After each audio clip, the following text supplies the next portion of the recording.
প্রেম করলেই কি পুরুষেরা দেহ চায়? এই প্রশ্নটা খুব সাধারণ, কিন্তু উত্তরটা মোটেও একরকম নয়।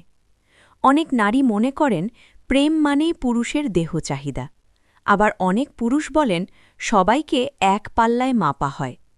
তাহলে সত্যিটা কোথায়? প্রেম কি শুধু শরীরের আকর্ষণ, নাকি এর ভেতরে আরও গভীর কিছু আছে?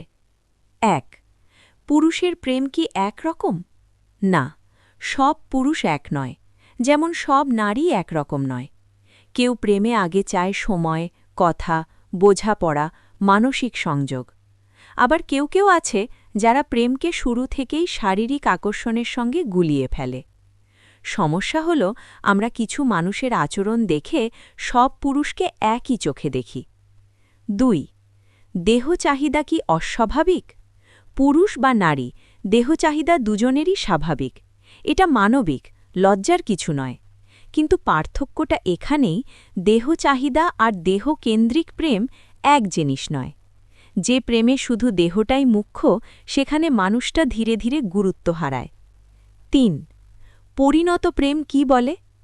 পরিণত প্রেম বলে, আমি তোমাকে চাই, কিন্তু তোমার সম্মতিতে, তোমার সীমার ভেতরে, তোমার প্রস্তুতির সঙ্গে।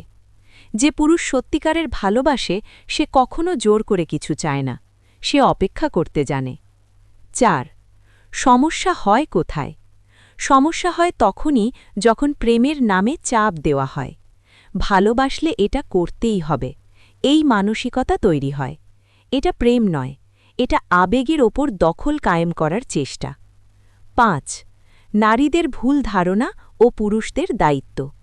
সব পুরুষ দেহ চায়, এই ধারণা যেমন ভুল, তেমনি কিছু পুরুষের দায়িত্বজ্ঞানহীন আচরণও দায়ী।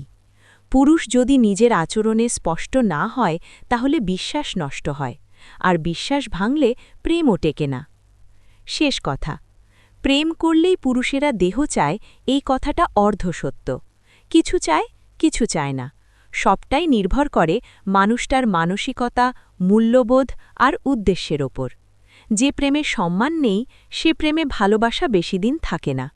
আর যে প্রেমে মানুষটা আগে, দেহ সেখানে সময়ের অপেক্ষায় থাকে, জোর করে নয়।